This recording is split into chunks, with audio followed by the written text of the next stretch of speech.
once knew a nigga whose real name was William. His primary concern was making $1 million, being the illest hustler that the world ever seen. He used to fuck movie stars and sniff coke in his dreams. A corrupted young mind at the age of 13. Nigga never had a father and his mom was a fiend. She put the pipe down, but for every year she was sober. Her son's heart simultaneously grew colder. He started hanging out, selling bags in the projects, checking the young chicks, looking for hit-and-run prospects. He was fascinated by material objects, but he understood money never bought respect. He built a reputation cause he could hustle and steal, but got locked once and didn't hesitate to squeal. So criminals he chilled with didn't think he was real. You see, me and niggas like this have never been equal. I don't project my insecurities on other people. He fiended for props like addicts with pipes and needles, and so he felt he had to prove to everyone he was evil. A feeble-minded young man with infinite potential, the product of a ghetto-bred capitalistic mental. Coincidentally, dropped out of school to sell weed, dancing with the devil, smoked until his eyes would bleed. But he was sick of selling trees and gave in to his greed.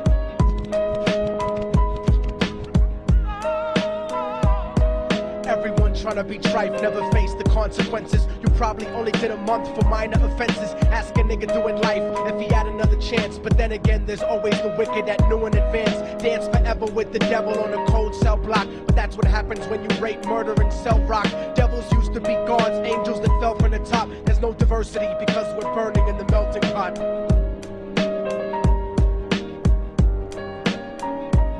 So Billy started robbing niggas, anything he could do to get his respect back in the eyes of his crew. Starting fights over little shit,